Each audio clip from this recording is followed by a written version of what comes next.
दोस्तों, भगवान बुद्ध एक दिन एक जंगल से गुजर रहे थे और वहीं एक गांव में एक किसान अपने खेतों में काम कर रहा था।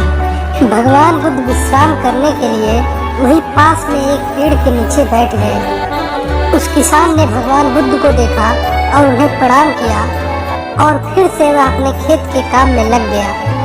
वह किसान खेत की कुड़ाई कर रहा था और अचानक उसे जमीन के नीचे गड़ा हुआ एक कलश मिलता है।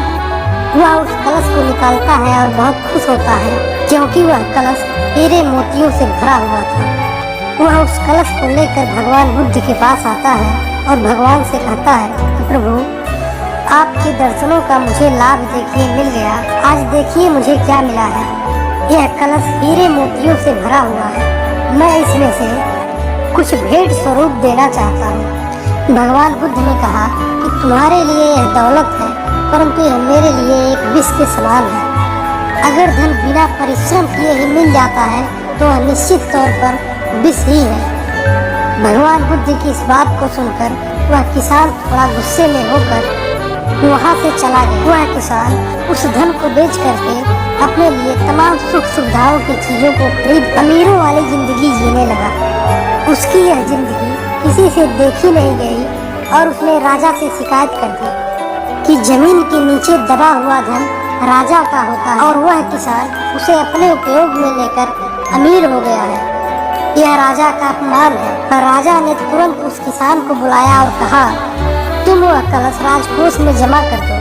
उसने राजा को सच्चाई बता दी कि महाराज, अब वो कलश मेरे पास नहीं है। मैंने सब बेच करके अपने लिए तमाम सुख सुविधाओं की चीजों को खरीद लिया।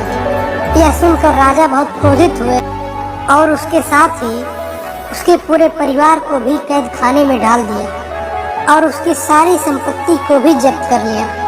एक दिन राजा जेल का निरीक्षण करने गए थे। तभी उसने कहा, जब मुझे वह घड़ा मिला था तब भगवान बुद्ध वहीं पर थे और उन्होंने मुझसे कहा था कि यह धन विष के समान है और मैंने उनकी बात नहीं मानी और आज मैं इस हालत में हूँ। महाराज, मैं भगवान बुद्ध से एक बार मिलना चाहता हूँ और उनसे क्षमा मांगना चाहता हूँ।